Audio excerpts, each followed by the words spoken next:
Hello, and welcome to Semantic Reactions, the official podcast of the Institute of General Semantics. My name is Ben Hauk, and I'm pleased to be able to introduce the 28th installment in our ongoing series. For our final 2024 episode, IGS President Lance Strate interviews computer scientist and IGS past president Jeff Mordkowitz. Their conversation covers the history of general semantics and the Institute, approaches to teaching general semantics, the importance of the nonverbal or silent level, and Mordkowitz's 7 simple steps to sanity. Let's listen in. Hello and welcome to another episode of Semantic Reactions, the official podcast of the Institute of General Semantics. I'm here with Jeffrey Mordkowitz, past president of the Institute of General Semantics and former executive director to boot. Welcome, Jeff. Thank you. Welcome to you too. Thank you. And looking back at it, when you were president and executive director, the Institute was headquartered in Brooklyn. Were you always from Brooklyn? Is that where you started out? Yeah, I did my first 4 or 5 years in Brooklyn with a small transfer to Long Island City in Queens, and then back to Brooklyn. And Brooklyn, different neighborhoods, but it looks like I'm a Brooklyn boy. Okay, well, and I grew up in Queens, so I'm glad there's some Queens connection there. And then you went to Stony Brook. Did I see that right? Yeah. I didn't look far and wide for colleges. Stony Brook was a good state school, and finances being what they were, looked like a good place to go. But I did stay there. I wanted to move out. Stony Brook was like half commuter college at the time, but I wanted to live in the dorms, and I was, happy I did that. Yeah, I mean, I've never been out there, but as I recall, it's fairly far out onto Long Island, that it's not like an easy kind of jaunt to get there. That's the end of one of the LAR lines, the Port Jeff, and we always laughed that we knew we were getting close to school when it started to smell bad because we had to change to the diesel engine. They didn't electrify it that far out. So Greenport, we picked up the diesel and said, all right, school's not far now. Wow. And what did you major in? On computer science and mathematics is a minor. Well, and after graduating, where did you go? Graduating? Well, a little aside on computer science. When I majored in computer science, it was for people who were interested in computers. And, the classes weren't full. Probably about 4 or 5 years after I graduated, the computer science classes were overwhelmed with people who wanted to make a lot of money. So I was sort of the end of the classes who would say, gee, how does this work? And it changed so much since then. But now with quantum computers and things, people are going back and say, well, how does this work? But no, I went to work in computers for business in Manhattan. I guess there were not many, but a few major industries in Manhattan, and still are: Wall Street and banking and healthcare. So most of my professional life sort of varied between working with computers, computer management, with banking and healthcare. And as far as living my life, that gave me a great background because healthcare is everywhere, and banking and finance is useful too. So I got some inside views on what it's like looking out. Yeah. Well, yeah, and I imagine that was all about mainframes and big databases. I remember when I was an undergraduate, and it was the all the engineers in my freshman dorm who were taking computing, and in those days it was computer cards and Oh waiting yeah, big printouts, and they would be there all night. It was kind of a torture to go through. That you make one little mistake and you've got to find which card it's on and then put them in again and then right, wait for however long for the computer to get to your job, right? right. No, we always laughed. You could tell us on the campus because we were the ones who were always carrying the shoe boxes around, full of punch cards. And God forbid you drop them, right? Oh yeah, we had our tricks. One of the with the boxes, we take a red marker and put it like in the upper left corner and move it all the way to the lower right. So if the cards got dropped, we just sort of put them back together with the big marker, and that usually worked. But it was a big change. I mean, the first game we played was Star Trek, and it had 1 star for the ship and four Mhm. stars for the Cleons, and that was it. Good luck. Have fun, and we liked it. Yeah, Uh-huh. and, That's that's great. So here's the $64 question. How did you go from that, from that kind of work and get into general semantics? well, uh, general semantics preceded my work as one of a number of people. In the summer of my junior year, I happened to read an interesting book, The World of Null A by A.E. Van Vogt, and there Oh, was a Korzybski Plaza on either Venus or Mars.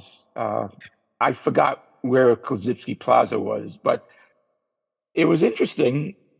And I guess after, I don't know, 6 or 8 months, I was wondering about that. And I eventually found the phone number in the Lime Rock, and Charlotte Reed picked up the phone. And that's how I started my adventure, which continues to today.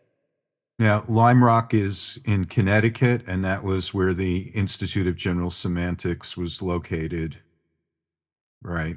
Right. For when they left Chicago, I guess in 46 or 47, they were in Lime Rock, you know, until the 80s. Everybody thought it was Lakeville, but Lakeville was the post office in the town. Lime Rock was so small, there was no post office. So unless you were driving to visit, um, Lime Rock really wasn't a part of people's awareness.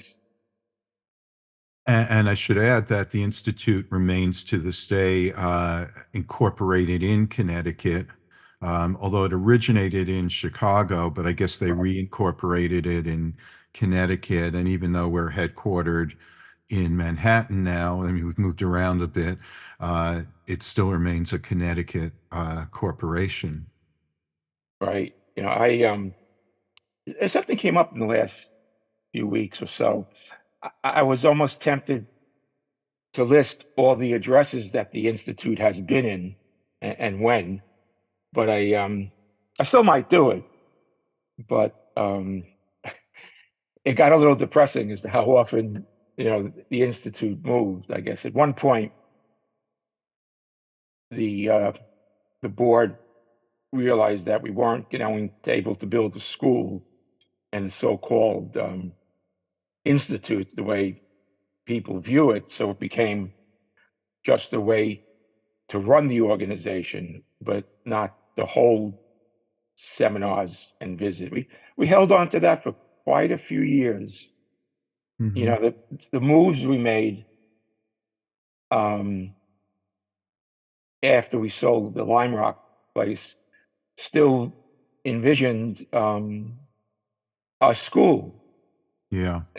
Even going to Texas, we envisioned a school. And I guess after we left Texas, we said, well, it's just not today. Uh-huh. So, now we do our business, as you know, virtually or through the mail or through seminars. But it'd be hard pressed to actually visit the building. Yeah. But we're getting ahead of ourselves, of course, because I want to go back to, I guess it was perhaps teenage you calling up the Institute and speaking to Charlotte Reed. Can you tell us a bit about what happened with that?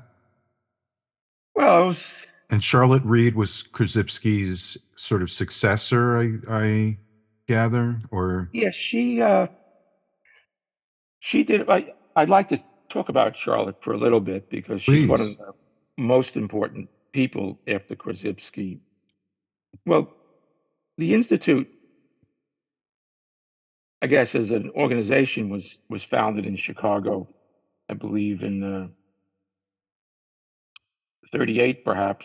But there were Yeah. people in Chicago getting together to do things, and there was a need for Krzyzewski to have an executive a secretary running the office, and Charlotte was interested in the work. She'd gone to a couple of lectures, and so she was hired as his, I guess, secretary at that point. And she figured she could dance and work for Krzyzewski, but eventually, Krzyzewski's work sort of pushed the dancing away, although she did keep up with it occasionally. And then over the years, she assumed more and more responsibilities. And with his Just death, out of curiosity, what kind of dancing was that? modern dance. Uh-huh. Okay. She actually knew, I forget the names. I mean, it's in the bulletin. When she passed away, we did a big spread on Charlotte's life, but she was familiar with modern dance. And a couple of AKML speakers was a famous photographer and dance photographer way back. It might be, I forget what years it was, but the Hmm. bulletin published these gorgeous pictures. I think a couple of with Martha Graham were famous pictures, and we had the photographer speaking. So she managed to work it back in over the years. So that's interesting because the new president of the New York Society for General Semantics, Peggy Cassidy, is also a dancer who became an academic. So Oh, it's just interesting to see dance come up. It's not something that comes up all that much in other uh, kind of contexts. So it just caught my ear. But please go on. yeah. No, but for Peggy, we could mention she can flip through the bulletin because the AKML was not simply, well, this is what the pictures I've taken of dance. It's a very sharp person, and she talked about the relationship between Krzyzewski's work and the nonverbal work and abstracting with Hmm. her dance and with her photography. Because over the years, we have had a lot of so-called artists and others. Harry Holtzman was there, who was Mondrian's Yeah. executive. Yeah, I guess he was not the executive director, but he took care of his estate after Hmm. Mondrian passed on. So that would be an interesting topic, I guess, because people laugh at Korzybski, the scientist, but there is a lot, I guess, somewhat after him of art, music, dance, not an overwhelming amount, but a significant amount. Well, The New we've York made a lot. Society people did that. Yeah. I don't know if you And remember Anton Roland. He wrote music for one of the AKMLs, and Pearl Epi, they were at the New York Society before you, I I guess. knew Pearl. Right. And her, I guess, companion, Anton Roland, was a professional pianist. And I guess for the '79 Centennial and others, he wrote pieces that were played. And it was something of it. It's nice. Yeah, we've had a quite a lot of artists and musicians involved in general semantics or in our events in recent years. So It's good. it's good to know that there was this early basis for it. Yeah. So anyway, back to Charlotte. Yeah. After Krzyzewski died, the educational director, Marjorie Mercer Kendig, or just M. Kendig, took over, and she ran the institute for for a few years, and then eventually, like all of us, it slows down, and Charlotte picked up the baton then off and on because she didn't really want to direct the institute, but she was the best person to do it. And occasionally she stepped down and someone else would direct for a while. And then, it reminds me of like the synagogue that I belonged to. Over the time, everybody had to serve as president for a few years, no matter who you were or what you did. If you didn't serve as president, you were looked down upon. So with Ah, the institute, if you look at the books, the bulletin, I guess, quite a few directors, you know, did their stint for a few years, for better or for worse. But once you became known, you could teach, you knew what you were doing. Well, it was your turn to see what you can do and take on the responsibility. okay, so to go back to your own history then, so after talking to Charlotte, I guess did you then attend a seminar, or how did you get directly involved? Yeah, eventually, I guess I might have visited the institute before I attended a seminar, but the funny thing was, when I picked up the phone, I said, "Oh, you're really there?" And she says, "Hello, excuse me? No, you exist." "Oh, yes, we're here. How can I help you?" I was just so flabbergasted to have her on the other, and Charlotte was just nonplussed. I, in all these years, don't recall her getting flabbergasted or, turned inside out. She's just, very even usually. Uh-huh. Very even. No, so then I eventually got up the nerve to go to what we call the seminar workshops, I guess, and probably as an indication of the educational world at large. When Krzyzewski started, they were 6 to 8 weeks. You get a couple of weeks of Krzyzewski in the summers or the holiday, mostly in the summers, and then you get 2 weeks of a variety of what we would look at as first generation top notch people. Hmm. But over the years, 6 weeks came to 4 weeks came to 3. So when I started, they were 2 week seminar workshops, almost always on a college campus. And by, you know, 15 years later or so, they were down to weekends. I don't know if it was any fault of the Institute, but times change. People didn't have weeks and weeks to go Yeah. here and go there. Things are much more compressed. They wanted a lot more in a lot less time.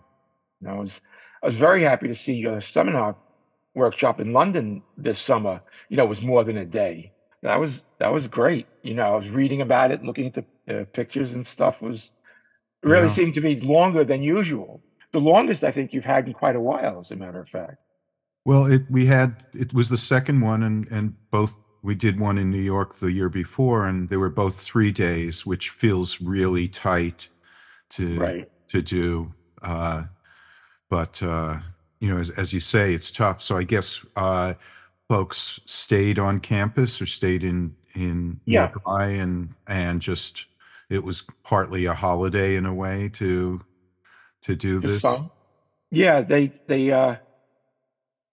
looked at it as a holiday, but by the time they were done, they were sweating and working and said, "Boy, this might be a holiday, but it's certainly more of a busman's holiday than anything else." But we lived on campus, and in the summer, a lot of the campuses, rented out their dorms, Mm-hmm. and that was pretty sparse.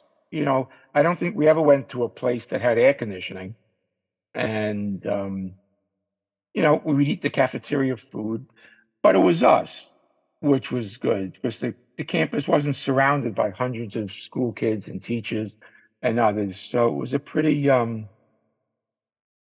tight group, Yeah. and we were able to work together. And so I went as a student for a few years, and then I guess a lot of other, you know, active and interested people. I volunteered to be a student instructor and I got involved with the bulletin, and it just, the more I did, the more I wanted to do, and I guess the people I was working with were happy to have me, and so I Yeah. just continued. Eventually, I was nominated to the board, which is, be careful what you wish for. Um, my work with the board has been, No good deed goes unpunished. Yeah. yeah, it was my first journey into organizational politics. And maybe like some other people, but I was naive enough. I'm joining the Institute of General Semantics. How difficult could it be to be on the board or to be the president of the board? Well, no different from any other group of people, maybe even worse because they think they're better. And Yeah. it was just a challenge. Eventually, it was just more than I wanted because keeping the Institute as an organization with finances and programs and books and you name it, Mm-hmm. and then doing research, doing my own work, doing Yeah. work for the future. It was enough. And so I said, well, I've been president of this board and director for a number of years. It's Yeah. time for someone else to to give it a shot. But a lot went on between my joining the board, of course, and you know, sending it off to Texas. I mean, the International Society for General Semantics is probably known to people, and Yeah. they were around for a lot of years in Chicago and then, San Francisco. But eventually, their finances wouldn't support an independent organization. Yeah. So I arranged with a couple of other people uh, for a merger, and we did bring things together. And I guess some people might see part of the society and part of the institute and the books we sell and others, but pretty much now it's history, I think. You'd have to know a lot of the past to see, where the pieces are, but it's pretty much one organization now. People don't remember the Los Angeles Society for General Semantics and Chicago and other international societies. There are a few left, in Mhm. Australia, New Zealand, and India, of course, been tremendous over the years. It's been a big place for general Yeah. semantics now. I'm wondering, just again going back to that experience,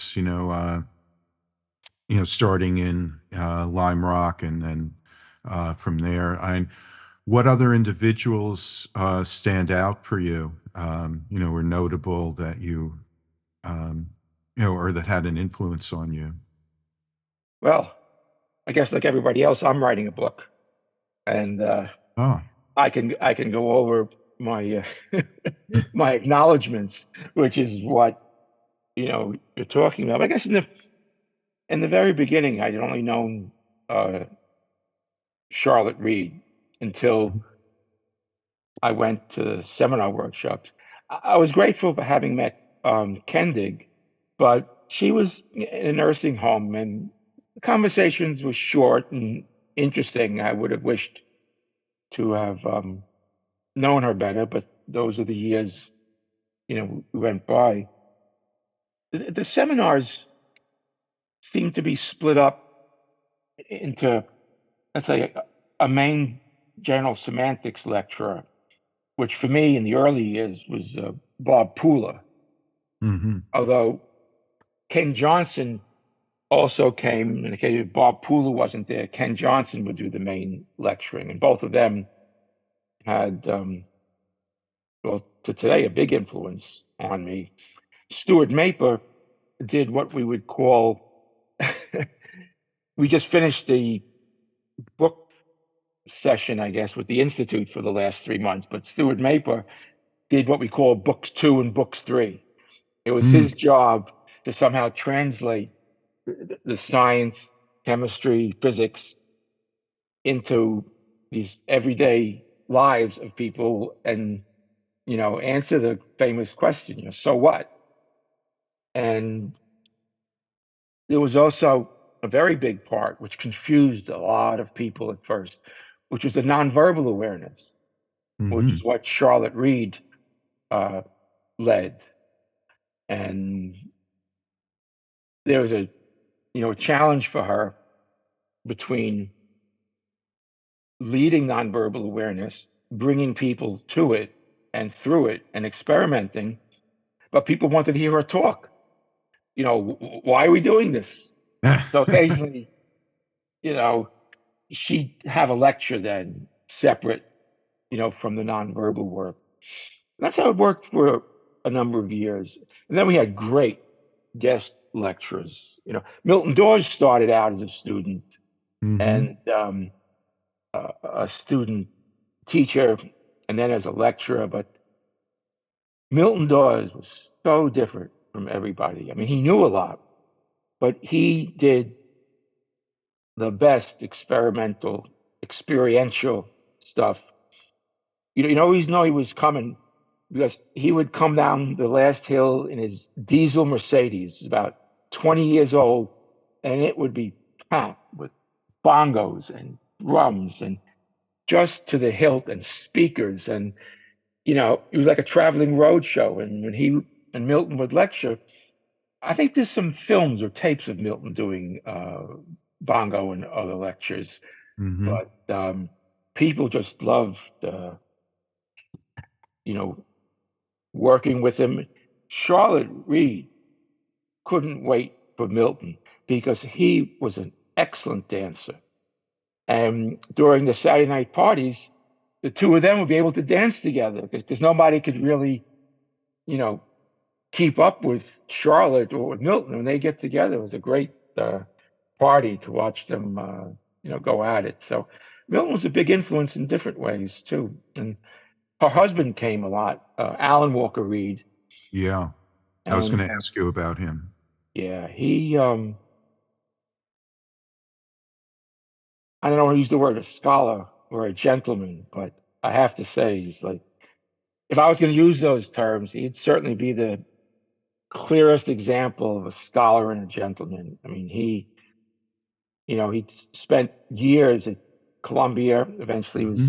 professor emeritus at English, and it took me a while to understand what he was writing and what he was saying because it wasn't general semantics, but it was general semantics in terms of you know what he was working with. Like he started out with a new field with sociolinguistics and other Hmm. types of things. And for such a quiet guy, he could really get mad in an intellectual point of view, especially when it came to talking about people who he thought were just off the wall. Uh-huh. Um, there's a couple of people whose names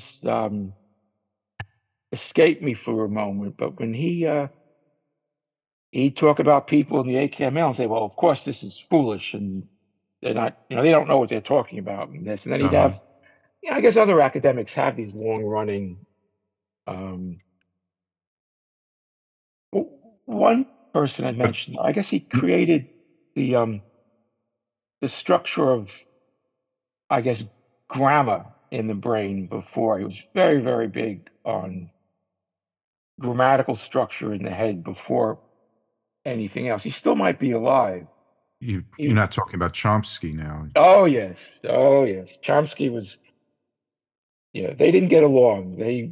For years, they went back and forth with uh, different papers, and the name usually didn't come out. Chomsky was like Chomsky, and they they had differences of opinion.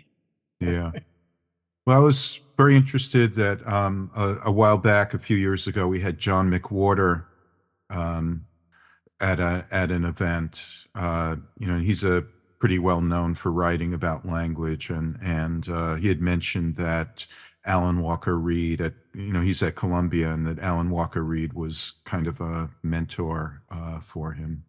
That's nice. It was nice to see that connection. Yeah, Alan was very early in things, like I mentioned, sociolinguistics and other types. Because linguistics, as he started out, because he started out really early, was boxed into language, and he was very much taken with Sapir and Worf and Leonard Bloomfeld. There was instances of language. There is, acts of language, and that was not well taken for at least a couple of decades. That it worked that way, and it was good to see, like you were saying, more people grounded in academics who knew what they were talking about, knew what we were talking about, and just took it as matter of fact, and people accepted a lot of what was going on. His original work, we came across Krzyzewski, he was writing a dictionary for the Army in World War II, for terms and stuff. So he was at that for a while. Miss him. They passed away within like a year or two of Charlotte and Alan, like in the early 2000s. But there were many other guest lecturers who were, we always look forward to them. And the seminars were good because we did have a party. We did get together. We lived together. We worked together. So what that gave us that we don't have so much anymore was seeing the teachers supposedly better versed in living with the formulations and seeing people's behaviors change and having a controlled environment for a couple of weeks where we could experiment with saying this or doing that. So it really was more like a workshop or a laboratory. With a few days, we could get, a taste of it, but it was different living together for a couple of weeks, and no one could get changed overnight, but it did represent quite a surprise for people who were expecting just to read and write and watch a couple of movies, which we did do too. Yeah, it sounds very intense. Yes, it was. And you kind of bring up on the other side from Alan Walker Reed, and there were some folks who were kind of out there, including and you started out with Van Vogt, and his notion. What was it? The guy, you have two brains or something, and but I didn't recall that. You think also like folks like Alan Watts and Robert Anton Wilson, for example. Were there folks that you encountered, directly that were kind of, in that more, or, folks in the human potential kind of movement, the Esalen type of crowd? I know that there was some connection with Gregory Bateson, through that. But I was wondering if there were any that you personally had run into. No, I don't. The people you mentioned, to me, stand at a certain level of early or foundational people, or so-called, important people. And they didn't pass through the institute and the seminars when I was there. I'd watch the movie or, looking at pictures of the participants. Those who knew them would talk about them, like, Heinlein and his wife were there, and lots of these other people. Yeah, I was looking over the old seminar photos. As you could imagine, there's a photo of every seminar ever held since 1938, like class pictures. They have some pretty amazing people showing up. But like I said, Heinlein and his wife and others, sometimes we'd look at them For those listening who aren't familiar, Robert Heinlein was one of the major science fiction writers of the mid 20th century. Just Yeah, and so, to make sure. oh, good. That's fine. Thank you. So if we look at that or talk about the people that I worked with were there, and they were just, they have stories to tell, or how the lectures went, or why they came, or how they looked at things. And sometimes, they'd get up and speak for 10, 15 minutes, although they weren't specifically on the roster or invited, but it was so nice for them Mhm. to show up. But the AKML, Alfred Krasinski Memorial Lecture people, I guess, were a second generation of the human potential movement, or the new Esalen movement. And Mhm. we had a number of those who came during my years of looking for lecturers and stuff. And they knew the people we were talking about, and they were interesting. I I've wrestled with people on the margin, I guess, right on the edge, but sort of grounded the way we look at being grounded, and sort of grounded on no ground at all, and wondering, let's invite them. Maybe we could join and hear what people have to say. And sometimes it worked. Mhm. They would learn from us, and we would learn from them. And, we take a risk a couple of times, and it didn't always work out. Some of the lecturers just, not a lot, just kept flying around the room. They just wouldn't, well, didn't, you know, see what we were doing. But in the long run, anyone, I hope, who looks at the list of lecturers could see over the years we did pretty well. We got people who weren't well known at the time who Mhm. became well known, and vice versa. People who were well known and came. We were surprised at their backgrounds, what they did know. We never knew a lot of the stuff. Like when Albert Ellis uh, came as a lecturer, we knew his reputation, and he's of course written a lot. Yeah. But when he came, he told us stories we never heard about with general semantics, and when he started and how it affected him. So a lot of that was good. And then we had um,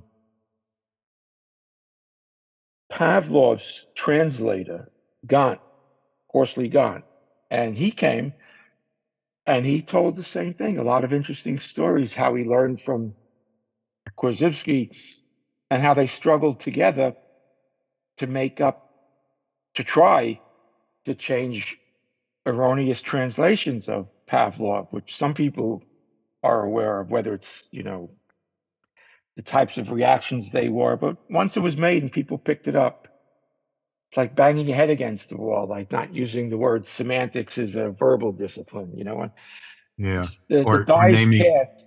naming the new world America, not Yeah, Columbia. the die is cast. And it's not easy.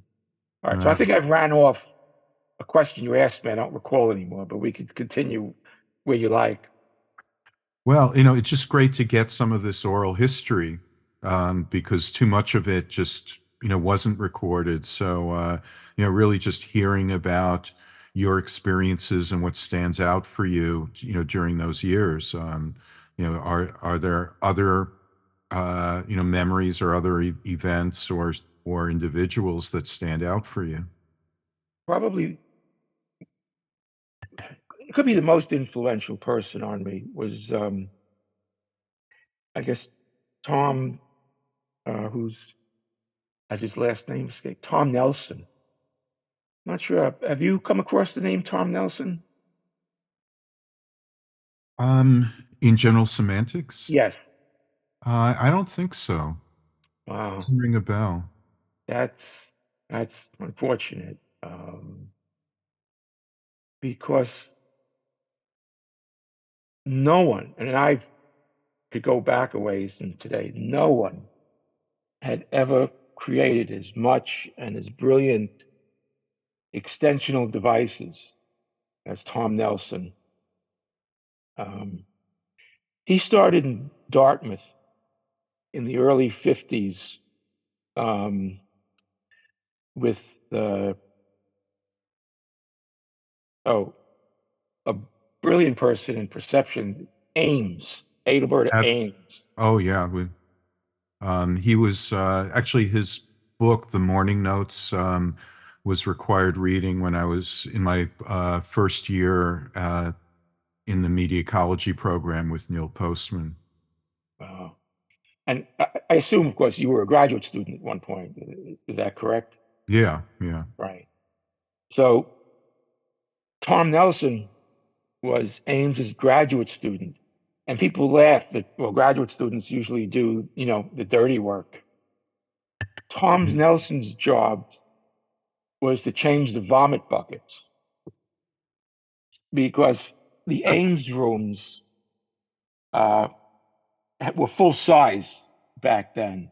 And when his reputation got big, he had these high-powered executives from major corporations. I have a half hour. Tell me all about it. And they'd come in, they'd see the room, and they'd start getting dizzy, and they would lose their orientation. A number of them, third of them, would throw up because it was so disorienting. Especially, we call these type A type people who are just, really bulls charging forward. Tom and a couple of his friends, at the end of it, that was his job. And that was about the lowest job I've ever heard of a graduate student having to do was changing buckets. But that was it's up there with bedpans, I imagine. But yes.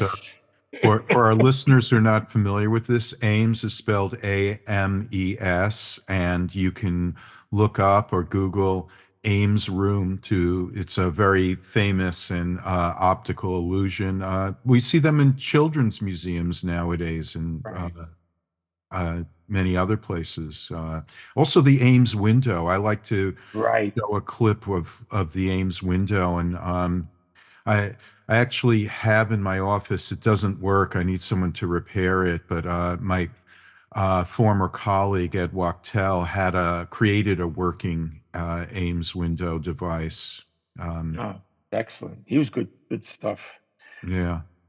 In Manhattan, New York City, I actually re-experienced this with my wife because moderately downtown Manhattan, there's this whole building, 4 stories of illusions and magic. And it's built half on Ames stuff and others that have, grown up over the years. Mm-hmm. So there's a good sized room.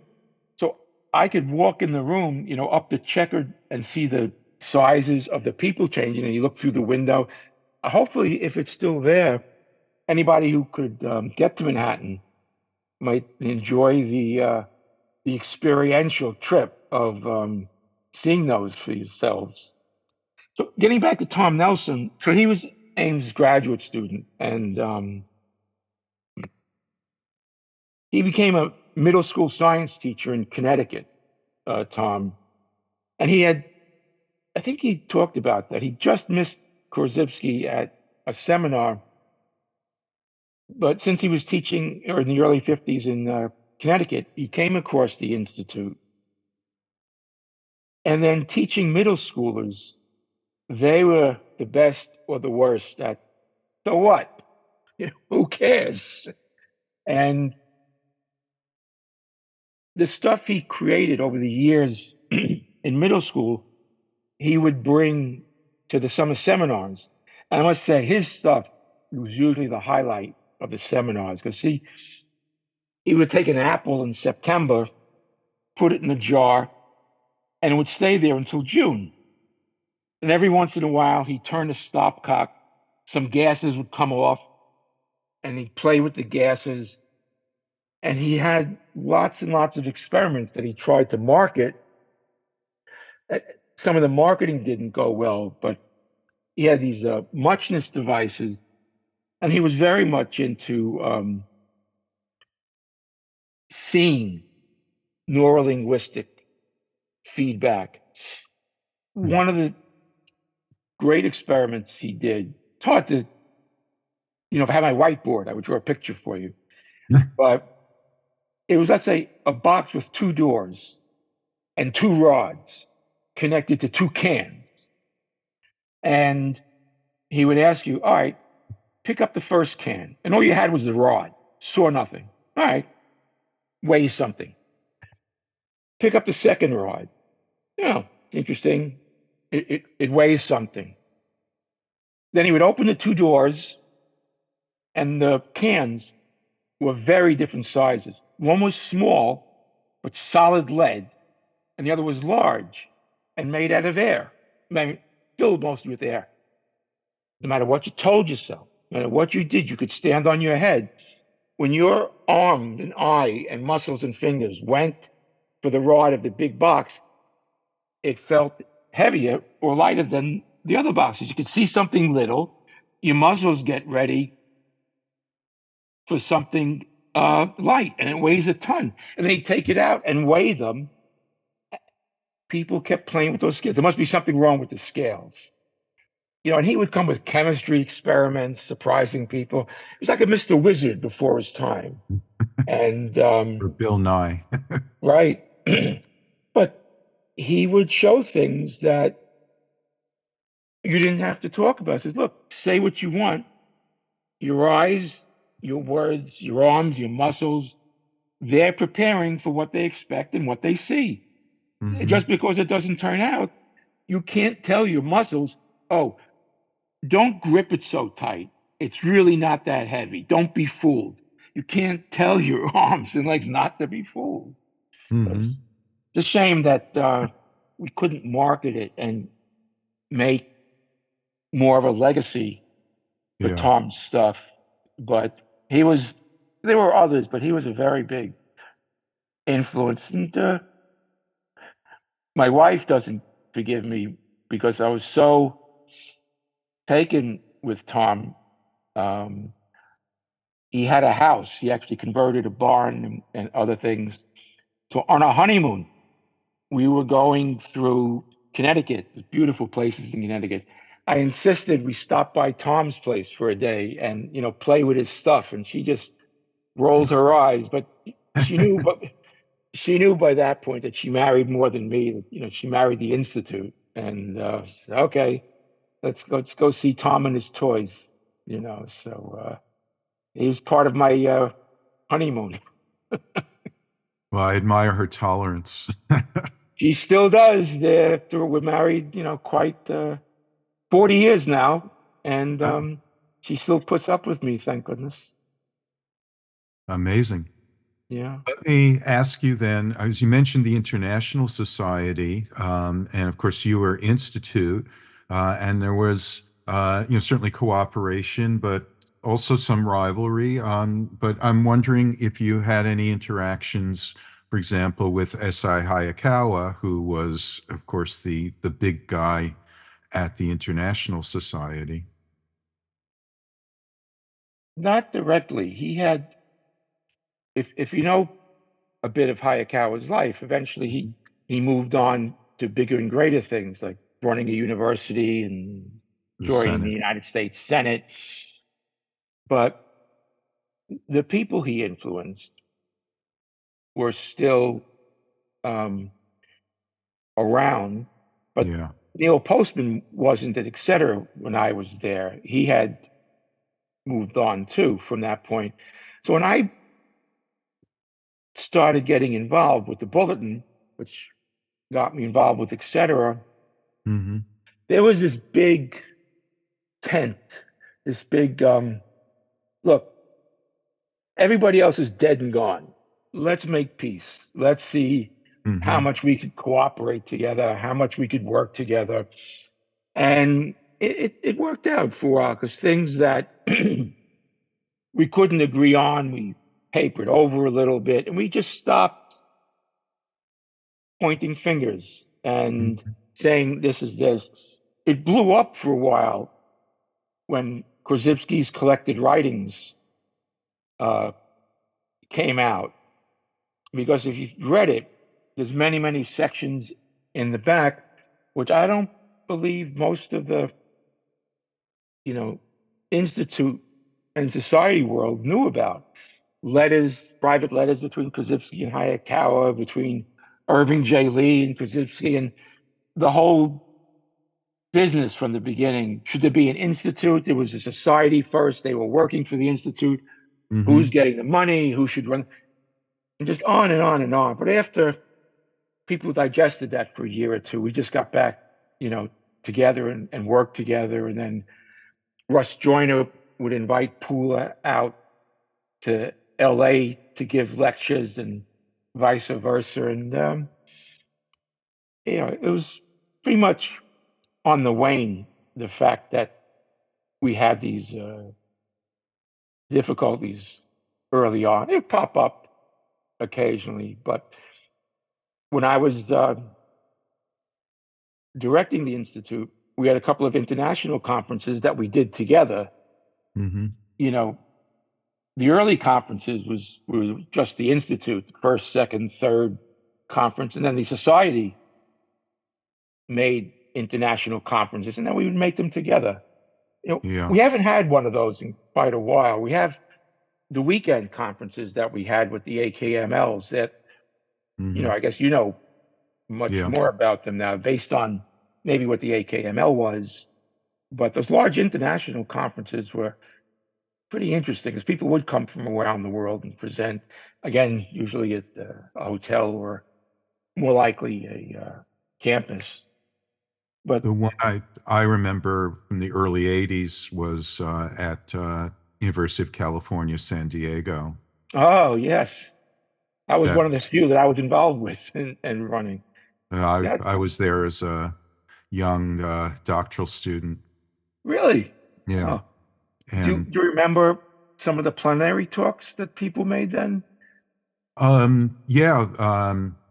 What I don't remember too much of them, but I remember one fellow talking about how one fellow, and I don't remember who it was, but he kind of said that the society has fun doing or takes the serious work of general semantics and makes it fun, and the institute has fun doing the serious work of general semantics, something like that. And my classmate Paul Lippert was the managing editor of Etc. And gave a talk in place of Postman. And I remember there was a major scholar, professor from Japan. I don't recall her name now, but right, Mitsuru Fukunaga. It was Mitsuri, okay. And she came with a whole group. About 6 Japanese people came. Yes. She was supposed to have one in Japan, and I was learning Japanese, but it just sort of it didn't happen. But I still know some Japanese. And I do remember, and I can't think of his name. You'll know who it is. Major scholar, like the founder of Peace and Justice from Canada. He wrote the book on operationalism. Oh, wait, I got it. What? All right, what you got? It's Anatole Rappaport. Rappaport. Yes, another gladiator with Alan Walker Reed. I think it was the Montreal Conference where they both presented papers that had different points of view. But Bob Pula would say about Rappaport is, no matter what he says, anybody who could play a concert piano like him can't be all bad. He was a great pianist, professional. I don't know if he ever got paid to do it, but he's known far and wide as an excellent piano player. I hope that's the right guy, but I do believe that. Yeah, Anatole Rappaport was another. Yeah, there was a lot of people just before my time. They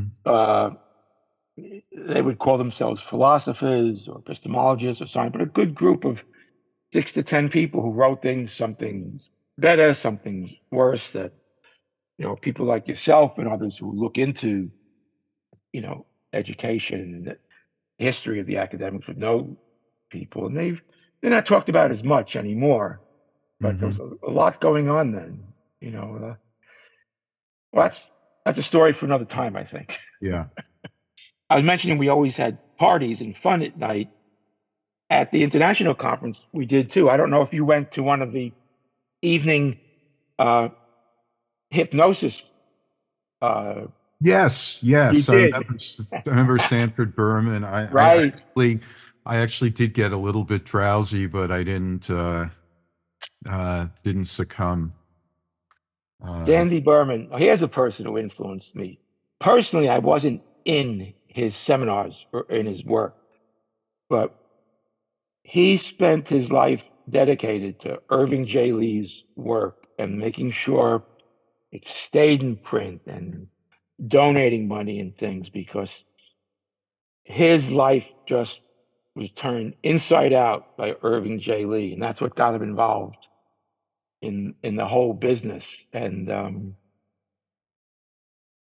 people people didn't see the connection between hypnosis and general semantics, but he would love to make those connections. And he had much more fun hypnotizing institute people than people in the general public, because a lot of institute people were so much more convinced, you can't do anything to me. And they were usually the best people, to hypnotize.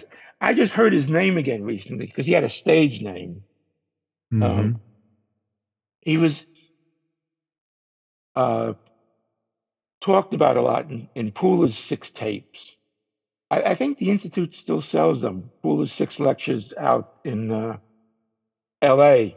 We referred to Sandy Berman as the king of Las Vegas, but Pooler's tapes are also good to listen to. But So why don't we go into life after the Institute, and you put out something about 7 simple steps, I believe.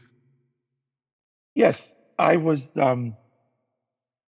working on something for myself as I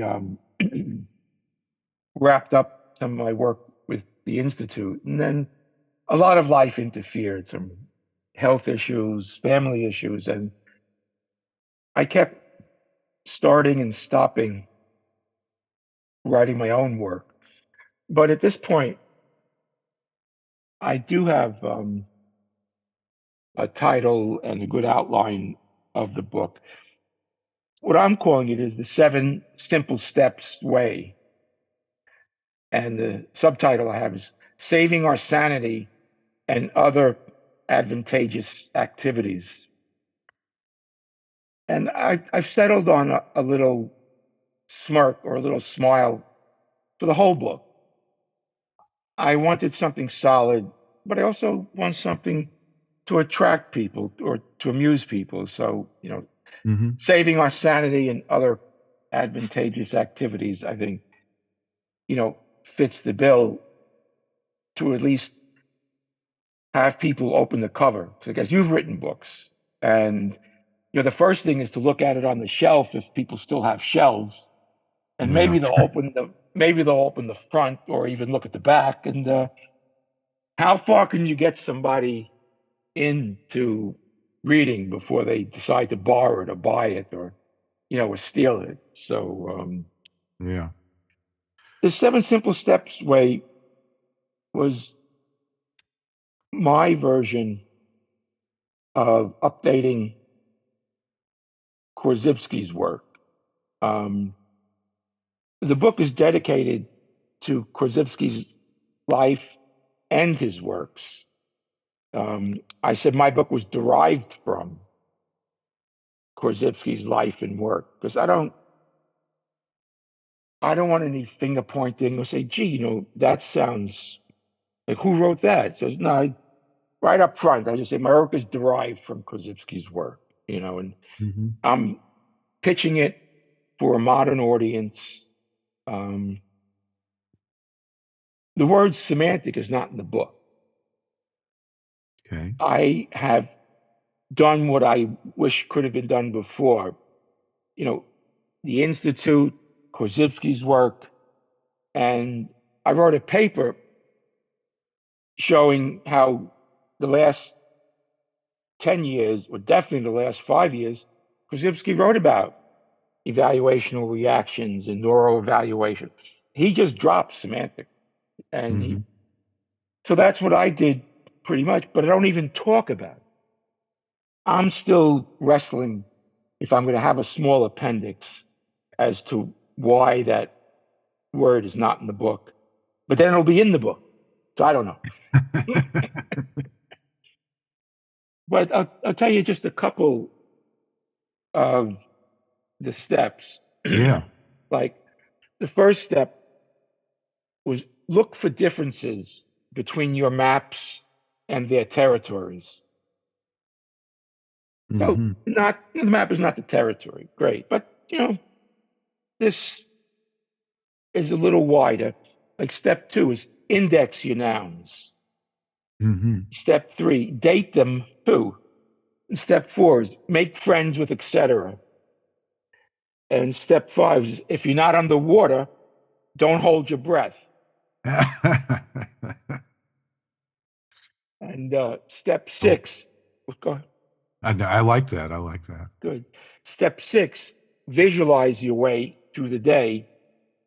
And one of the most important, which people might not get at first, begin again, sub 2, from the beginning, sub 1. So begin again from the beginning. Now, anybody who knows Korzybski's work could see that every one of them is a variation of what he wrote, but I made it a little funny and a little friendly. Index your nouns, make friends with, etc. Yeah. And 7's been a good number. So many famous self-help or business books, 7's a great number to make up for people for a lot of reasons. 7 of anything, 7, memory, 7 this or that. But so that's the other thing that might shock a lot of people, I believe, and I hope it does, is my book consists of 3 parts. The first part is preparation, and that's a lot of what Korzybski had in book 1 about preparing, but updating it. He had stuff that made sense to people then. Reading it these days from someone who knows nothing about it, not going to go over very well. So I'm just trying to use organism as a whole and the nervous system with current examples, that are more relevant and funny or amusing. I do have some footnotes. I have a tremendous amount of bibliography, but it's not an academic book. I'm not citing everything piece after piece, but certain pieces I do. Sure. But the second part of the book is experimenting. The entire second part of the book is dedicated to nonverbal awareness. And maybe during this talk between you and me, the only time I would get up on a soapbox has to do with nonverbal awareness, because everything we read, a lot of what we read in general semantics has to do with the word is not the thing, or the silent level, or the object level. But who works there? Who makes a space for people to experience it? Charlotte Reed and some others did that at the seminars, because talking about the nonverbal world, of course, it seems like, an oxymoron. Yeah. And any amount of words, and Kaczynski could use the word not like 1,000 times. This is not that. The map is not, Yeah. but this is definitely my opinion, but there are traces of it in a lot of the early work. If we don't share or have the experience of working that way, how do the meanings, the non-elementalistic meanings of Korzybski's writing come across if we're not intimately working, living, familiar with the nonverbal? Mm-hmm. So, you talked about Alan Watts, but there's a lot of people, including Charlotte Selva, Charlotte Reed, a whole bunch of, there's Feldenkrais and others. A lot of people so-called work with the body, but they don't necessarily speak about it in a way that we find helpful, that I find helpful. Uh-huh. So I have some tapes that'll be, on YouTube or on the website of people who did this work with general semantics as the point of view. In other words, a couple of the sections, I broke them up from an old-fashioned sitting, standing, lying, and walking. And listening to the tape, I invite people to what we used to call come to sitting, allowing the breath to take place, sort of leading people through this. So many different people did it, but not in this way for this purpose. Mm-hmm. And I make the point, the effort, these are called experiments. These are not practices. These are not exercises. An experiment does not have a known outcome. So if I ask you to come to standing, and what contact do you experience between the floor and your foot? Mm-hmm. There's no practice, there's no exercise, there's no answer to any of it. Just experiment. And so I put it that our whole life can be viewed in that sense as an experiment. There's no future. The past is something we remember, but what'll happen later? Can you predict it? Can you wait for it? So I make that a huge part of the book.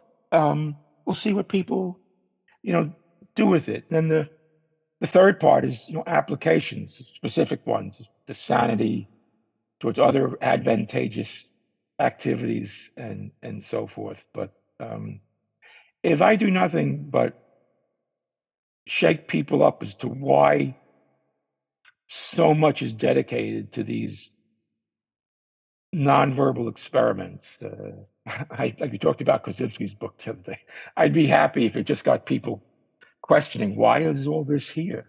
Most Mm-hmm. books don't do that. I don't recall a lot of books on general semantics going into depth and examining and working with, the nonverbal world.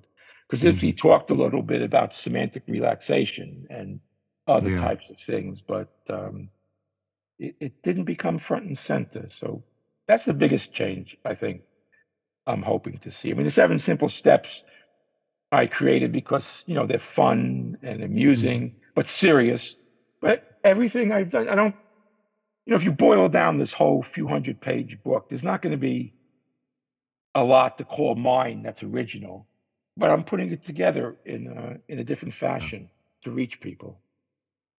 Well, the idea that there's anything original is a bit of an abstraction and a kind of incorrect map Right. of the territory out there. But that sounds great. I mean, I love that idea of the experiments and the nonverbal. Uh, Yeah. and I think that idea of getting, sort of like silencing the inner monologue and sort of trying to embrace pure perception. I mean, yeah, and as somebody who kind of was a teenager and a young adult in the 70s. Um, that was something that was kind of in the zeitgeist of that time, um, Yeah. and something that got lost. Um, and that kind of connects to some of that Esalen type of stuff as well, where but the idea of meditation and it was also I mean, it'll sound a little funny, but when I was again in the early period reading Carlos Castaneda, which was, Oh, I mean, yeah, okay, yeah. they say it was a hoax, and I guess it was, Pass but the it's mushrooms. it introduced me to some of those ideas that it just had never occurred to me before to even think about. Uh, Mm, no, I think that's really great to put in there, and it certainly is a challenge to put it into a verbal format, which I guess right. is why it doesn't appear in the books because it's so hard to do. I think maybe there's some of it in Robert Anton Wilson's book on general semantics, but most people don't connect it to GS proper. Um, so so again, I mean, I think that's great. We do need to do more of that in the seminars. That's, well, 3 days. Everybody wants a little more of something. You're back to 2 weeks. Mm-hmm.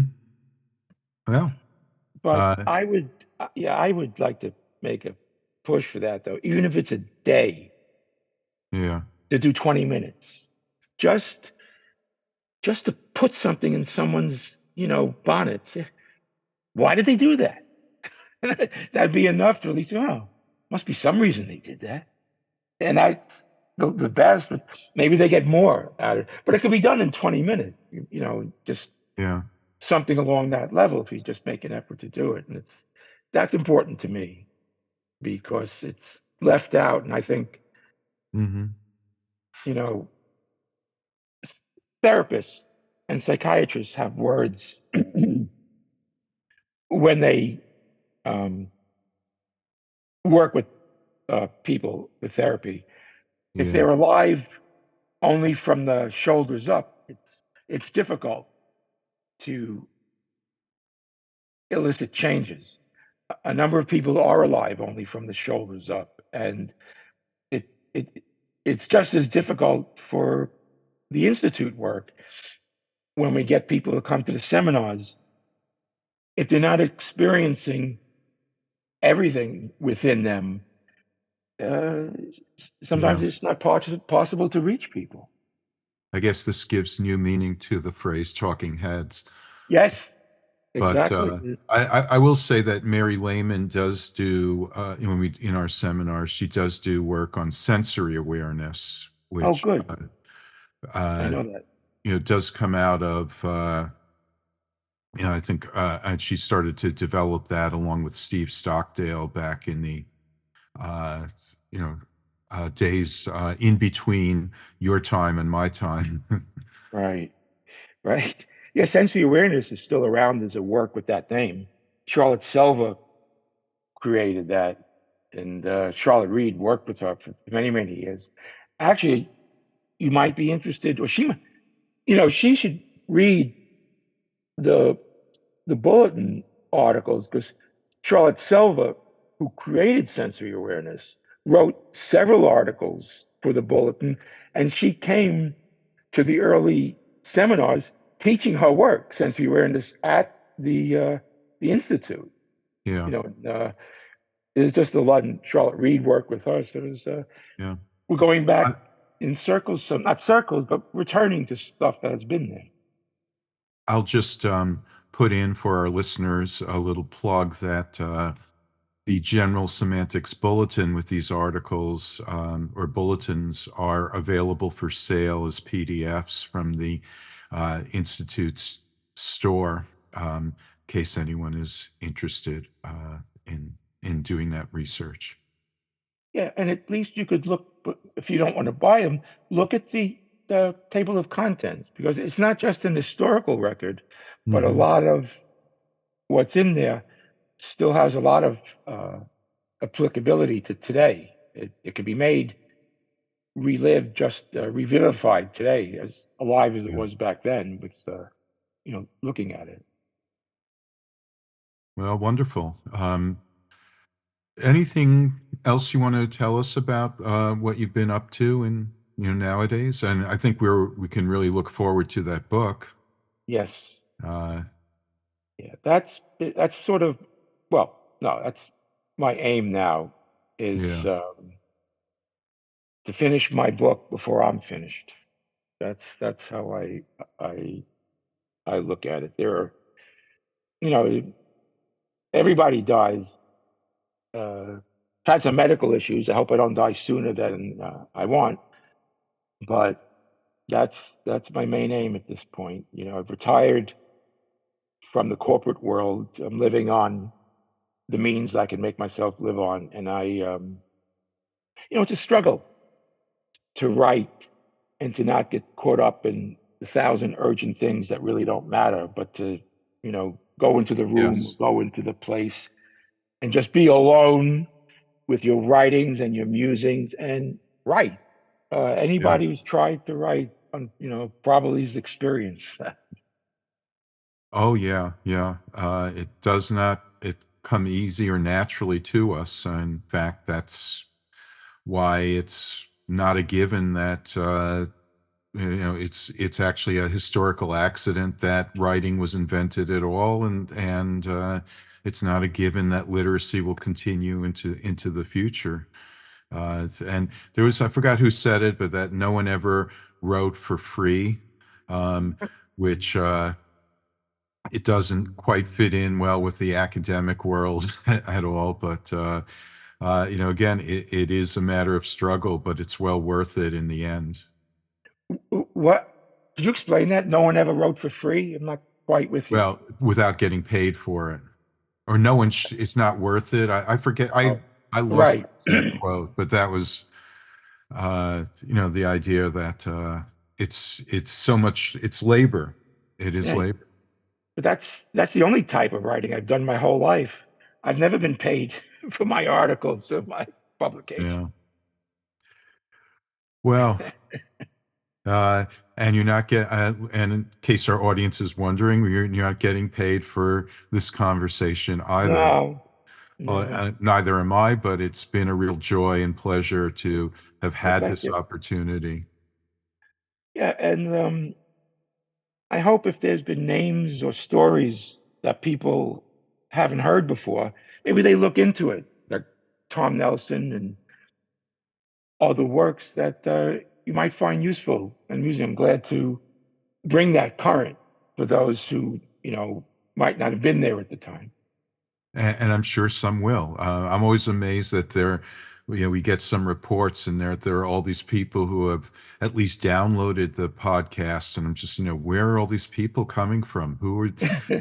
Who's actually listening to this? But apparently there are more than a couple who are doing that. So it's great to be able to do this, and Jeff, it's great to have had this conversation with you, and Thank you very much. look forward to more interaction in the future. And as you said, for the eventual publication of your book. Once again, the title's Seven Steps. Yeah, the seven simple steps way, and it's a registered trademark, by the way, Ah, saving our sanity and other advantageous activities. well, thank you so much. You're welcome. You've been listening to our December 2024 episode of Semantic Reactions, featuring IGS past president Jeff Mordkowitz. If you like what you've heard, or even if you haven't, please consider becoming a member of the Institute of General Semantics if you're not one already. In addition to supporting our efforts, IGS members receive an annual subscription to our journal, etc., a review of general semantics, access to our online and in-person events, lectures, and seminars, and discounts on the books and audiovisual materials that we sell. Regular membership is only $50 and half off for students. Your membership and any additional donations you care to make will help to support our offerings and activities as we work to bring a measure of sanity to the world. The Institute of General Semantics is a 501c3 nonprofit organization dedicated to research and education on a wide range of topics. They include language and symbols, meaning and perception, communication and representation, media and technology, science and epistemology, creativity, and critical thinking. We are dedicated to making the world a better place through practical strategies for improving our semantic environment, individually and collectively. For more information about the Institute and our activities, and to become a member and supporter of our work, please visit our website at generalsemantics.org. That's generalsemantics, one word, .org. And this brings to a close our 28th episode of Semantic Reactions, the official podcast of the Institute of General Semantics. This is Ben Houck, signing off, saying, we hope you'll join us next time. And until then, just remember this simple fact, that the map is not the territory.